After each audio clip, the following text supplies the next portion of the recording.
Yudore Radio Ramogi Radio namba 1 kelo wa sabiri wange mar odiechieng.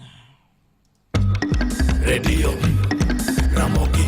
Radio Ramogi, Radio Ramogi, Cartoon Radio Ramogi. Radio Cartoon Ramogi. Weche manyien gi Roda Odhiambo.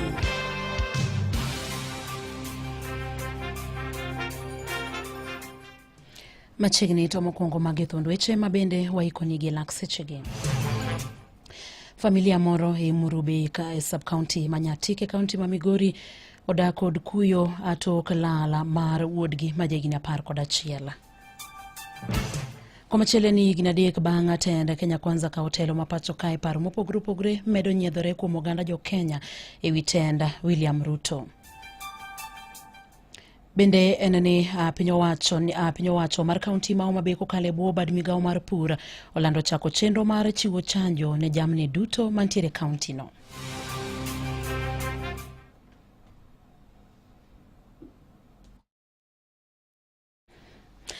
Machiegni familia moro e Murube sub-county Manyatike nigi kuyo tok lal mar wuodgi ma jigni 11. Samuel Nyakongo Miluo wacho ni nyakware manyinge Tony Brito ma jigni 11 ne onemo gika chieng' tich ariyo mar juma mokalo to nyaka sani pok ong'e kama entiere. Koro nyathino duogo dala, to jodala ginoko gik nwang'o pesa na mondo do. Koro katimore gimoro so chiko sa 10, nyathini dhi e skul dhi omo bagne, nowe bagne, nyathini dhi e skul dhi omo bagne noduogo do dala. Ogik e dhogeti mar Fenyi Primary ka oyudo ng'ato kochung' e dhogeti ka, to ne gin nyithindo 2. Okono nyathini nitera ng'ore, bich moro e moro ka. Nyithindo giwuok kode luoro kama ka kochomo yo mang'ore. Ka giduke kumoro kama yo moro baro ma yo ng'ado e kor got e bungu moro. Okono nyithindo go ni mondo ng'ad kode e bungu no. To nyathi achiel dagi wacho ni an kono kalu, ng'aduru kono romuru ng'ot. Nyathi cha norito rita moko nenogi. Higni 3 bang' tend Kenya Kwanza ka otelo ma pacho kae paro mopogore opogore medo nyiedhore kuom oganda jo Kenya ka jomoko koni tend William Ruto osetiyo makare. Joma moko bende wacho ni midhiero pod nitiere tend William Ruto. Jafwa marwa e kaunti ma Mombasa ne oloso achiel kachiel gi moko kuom jodak ma Mombasa mar winjo pachgi. Machiegni ahinya e nyakalondo mar Ramogi chakna ne gi nyingi kae mia pachi e wi tend Kenya Kwanza higni 3 magisebedo godo e telo ma pacho ka. Iluongo ni Victor Okoth, Mombasa County. Ber manyalo wacho mosetimo ne jo Kenya ogikala 3. Mokwongo no make sure ni judges manodong' kapok nondiki mano promise jo Kenya kodonjo kodhi waka chela dieri mano notim. Bered mosedogo jopuonje tich mondo make sure ni the new curriculum manyo kel miluongo ni competence based ni ma be jotamore winjo maber adieri ma otimo. Ido ka jopuonj sani kata gi ywak ahinya to pore ka chon nyaka donje broad based government adieri waseneno ka gik ma achiel ariyo adek timore kuonde wa mae yore gerore kendo gitik mu promise modhi timo yo abine ka koro ni cabinet. To gin kuonde mage miparo ni pod ng'ikruok nitiere? Gik ma pod chendo e Kenya ka en SHA. That is wa SHA no ng'ino maber mondo lok ngima jowa employment opportunity especially in agency ne maka job bedo exported de loka mission we don't have enough jobs here ma ji nyalo timo kod be security kanyalo miye percentage anyalo miye 50% lakini nyaka nyo broad based chakre to koro otemo matin. Erokamano ahinya wayudie ng'at machielo. Ginyinga iluongano Sumba Esbonoyo, achiel kuom jodak ma Mombasa. Kaluwore kod higni 3 mar sirikal mar Kenya Kwanza, wasebedo kod changamoto mang'eny, ng'anyo mar jojensi kaluwore kod garama mane ni matek mar ngima, osuru mar ute, lokruok mar NHIF to gi NSSF. Gigi osebedo kod changamoto nikech moko ne menyo directly payslip ma jopiny, omiyo magi osemiyo sirikal obedo kod changamoto. Ang'o ma dihero wacho e wi lokruoge mag dwaro ni chenro mag piny Kenya ota e yore mag mbui? Lokruogego waneno ka moko osechako kelo matunda. Kidwaro government services tiyudo ka a lot of corruption kidogo bedo eliminated, ma ji koro chuno ni nyaka ti kod electronic system. Courts ne nitiere a lot of corruption, lakini sasa hivi as we speak iyudo ka corruption onodok piny, to joma iyudo ka ok dwar digital system maduoko chien machalo kaka governors and other government institutions mapod dwa ni ji odogie analog, mago e joma duoko piny.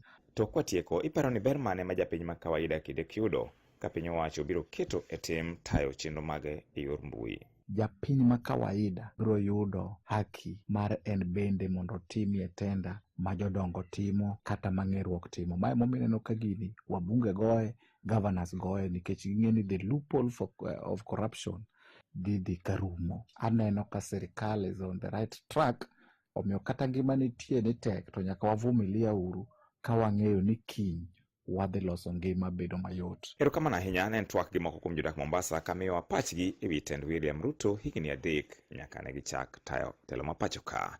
Ne Radio Ramogi e kaunti ma Mombasa, nyinga en George Aoko. Kapod walose ewi higni 3 kama bende tenda Kenya Kwanza osebedo e telo, johala e boma ma Nairobi akanyakla kod jo bodaboda bende okawo thuolo margi mar golo pachgi ewi kaka tend William Ruto osebedo kuom higni 3. Tulikuwa tumeambiwa kwamba pesa itakuja mfukoni, lakini saa hizi pesa yenyewe haiko mfukoni. Pesa imerudi mahali pamoja tu ambapo hatujui inaelekea wapi. Biashara si mzuri vile ilikuwa mbeleni. Kama tulikuwa tunauza una make profit, sasa hivi hakuna profit una make. Tena ukinunua vitu inakaa hapa sana. Vitu mingi unanunua inakatwa ushuru haileti kitu. Kwa watu hawana pesa, sasa hakuna pesa inakuja. Kawadhi nyime bende wayudo kanyo ni Nancy Atieno ma en nyadende manyo ondhi midhiambo manyoro e gwenge mag Ahero idhi donjne Duma Kisumu gi ketho mar bedo gi akota kata njaga maromo mar omenda maromo shillings milion 12 miko mar biro bang' kanyo timne apedha gi apisa za beach magobila e gwenge makono. Yedhego nyopandi e ot moro mayudore machiegni gi Kamudubi kanyogi rito mantiere mana machiegni kod chiro. Report mar obila yango ni yedhego kata njagago nyoketi kaachiel kod jewelry maonge ng'ata mabende ne nyalo fwenyo gimane opanda kanyo. Ibro chwale do odiochieng' makawuono akaidonjone kod ketho mar bedo kod yedhe mamero ji kata njaga. Wadhi kaunti ma Homa Bay kama oyudo ni piny owacho mar kaunti ma Homa Bay kokale Bobad migawo mar pur olando chako chenro mar chiwo chanjo ne jamni duto mantiere kaunti no. Jalup gavana e kaunti no ma Homa Bay Oyugi Magwanga mabende omako lemo mar apisa maduong' mochung' ne jamni e kaunti no owacho ni okang' makamano geto duoko chien weche mabende thoro mako kata tuoche mabende thoro mako jamni e kaunti no ma Homa Bay. Twak mare gi jopur e gwenge makono. Magwanga wacho ni chanjo makamano ibiro chiw kalore gi kit tuoche mamako chiaye e gwengego kakoro kwayo oganda mondo kaw thuolo mar chwalo jambgi ne chanjo machalo kamano. Sani koro wan pod gimiluongo ni National Mass Vaccination ma wadwa ni mondo wachanj dhok e Homa Bay kama ngima to gi kuonde mamoko. Kawuono awuoyo gi cooperative societies kata luongo ni farmer producer organizations ma wadwa tiyo godo mondo miyo chop kamoro amora ma dhok nitiere mondo miyo chanji. Wan gi Miriu Integrated Project in Kabondo Kasipul, wan gi Kasbondo in Kasipul, wan tiere kod Rangwe Dairy in Rangwe constituency. Kuondegi ema dhi identify dhok mantiere michanjo duto te. Bende no oyango chunga mar piny owacho mar kaunti no eneno ni gibero sekta mar pur gi pith. Anga wach ni mondo joge waduto te wadhi golo odiechieng' michako chanje dhok. Koro ng'ato ka ng'ato mondo ochik ite mondo mi oyud odiechieng' michanje dhok kuondego ero moro mondo mi oter dhogegi mondo mi ochangi. Ka wang'iyo jothurwa sama ne wasedhi bang' ndalo moko ka ne nitiere lumpy skin diseases mano onego dhok mang'eny. Ok wadwar ni mondo mi dheri miherono iweye lwet nono kae to tho nikech ne ok ochanje. Imedo winjo weche manyien gi Roda Odhiambo. Johand mtumba e chiro matoi ochwalo ng'ur e wilal ma bende gisebedo ka giyudo kalure kod osuru mamalo mijuogo gi. Bende koro giywago sanda ma giyudo kuom apisas mag kaunti ma Nairobi. Ripota marwa Matino Nyango miyo waler mathoth ewi wachni. E kinde mane gitwa gi Nyakalondo ni, johalago wacho ni sani gikalo midhiero mathoth kamoting'o osuru mamalo mijuogo gi e seche ma gikawo stok mag mwandugo kanyakla kod sand ma giyudo kowuok e lwet apisas mag sirikand kauntino ong'ere kaka kanjo. Giwacho ni seche moko apisas go ting'o ga mwandugi ka girem chopo dwaro margi. Kwa majina naitwa Wambua Philip. Biashara ni ngumu, unapata unafungua asubuhi unakosa kuuza, watu wa kanjo wanataka kukata taksi, huna pesa, so tunapita changamoto mingi. Recho Wambui, mabende loko hand mitumba, wacho ni kiwango mar osuru mijuogogi ni malo e kinde duto maginyiewo stok mag mwandugo. Hali tunachukua mzigo, bei iko juu, wanasema wanatoza ushuru juu. Tatu, naweza omba serikali itusaidie, angalie nguo za second hand, at least bei yao irudi chini, mbele zikuje na bei mzuri, ndo hata sisi tuweze kupata kitu juu. Kulingana na ile bei tunapata kwa wale wanunuzi, tunanunua moja moja, bei iko juu sana. Gino makoro miyo gin bende gimedo nengo mag mwandugo kendo riembo nyaka jonyiewo. Kwa majina ni Edwin.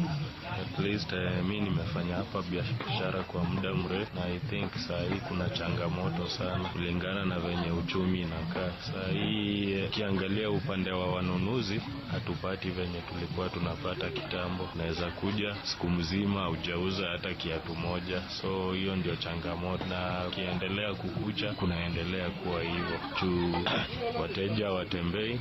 Esechego gimedo ni midhiero go osethiro chumi mapacho ka koro gikwayo piny owacho mamalo mondo gol omenda kendo chwale pacho ka mangima kamano mar kauntino, to gikwayo mondo dewe ngimagi kaka johala. Ne Nyakalondo mar Ramogi, an Martin Onyango. Gilipot Martin no ema biro kelo wae giko mag weche manyien e yorno mar adimba gi elak sechegi to magi thund weche mabende ne waikoni.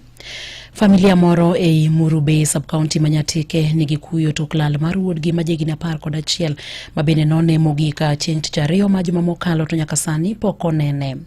Komachielo ni higni 3 bang' tend Kenya Kwanza ka otelo ma pacho kae paro mopogore opogore medo nyiedhore kuom oganda jo Kenya, ka moko wacho ni telo mar William Ruto osetiyo makare to moko bende wacho ni midhiero pod opong' e pacho kae.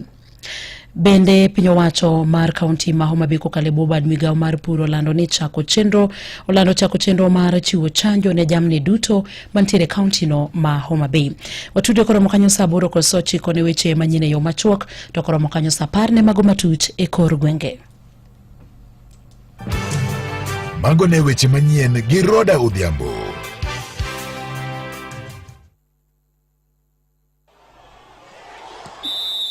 Weche tuke e Radio Ramogi.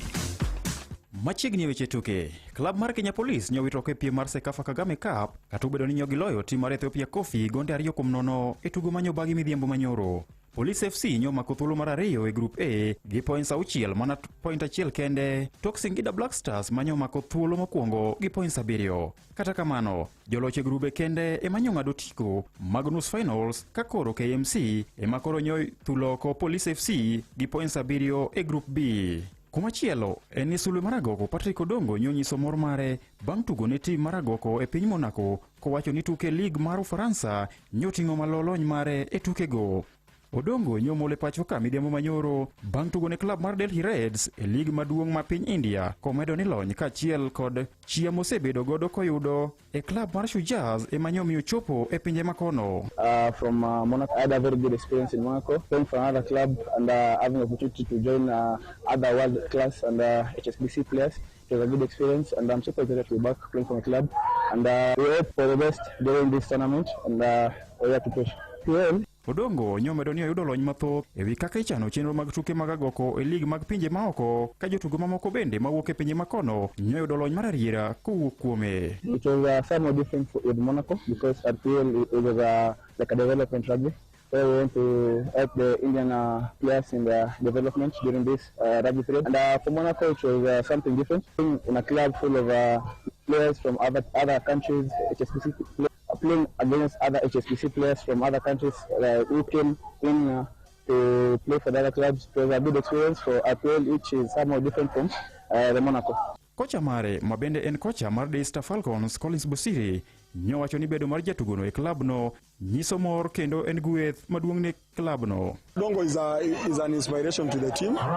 He's a young man. He's still getting there. He has not got to the pinnacle of his success. And I believe him being Patrick, he'll push the limits. The opportunity to play abroad, play in India, play in France has really helped. And us as a team, we appreciate that and we support him. And him being on the pitch inspires the entire team. Komachielo en ni kocha mar Harambee Stars Benny McCarthy nyopo mokalo jotugo Ryan Ogam kanyakla kod nyawadgi Alphonse Mbija kuom kitugo magisebedo ka ginyiso wirani mano nyiso talanta mar adhula mayudore pachoka. Nyodhi nyime kopako mokalo chia mar jotugo ariyogo e tuke ahinya to mag CHAN mayande orumo giko mokalo chien komedo ni mano ema miyo giyudo nyaka orak e pinje maoko. Ombija nyowuok e kamp mar Harambee Stars mar timo ikruoge kochano mar riwore gi klab no mar Tunisia ka Ogam bende sani koro ikore mar riwore gi klab moro e pinje mag jasungu. No, I think it's fundamental because obviously when you play football you have the ambition that you want to play at the highest level one day. So so you've worked every single day hard until you get to this level, and then when you find yourself working with a coach or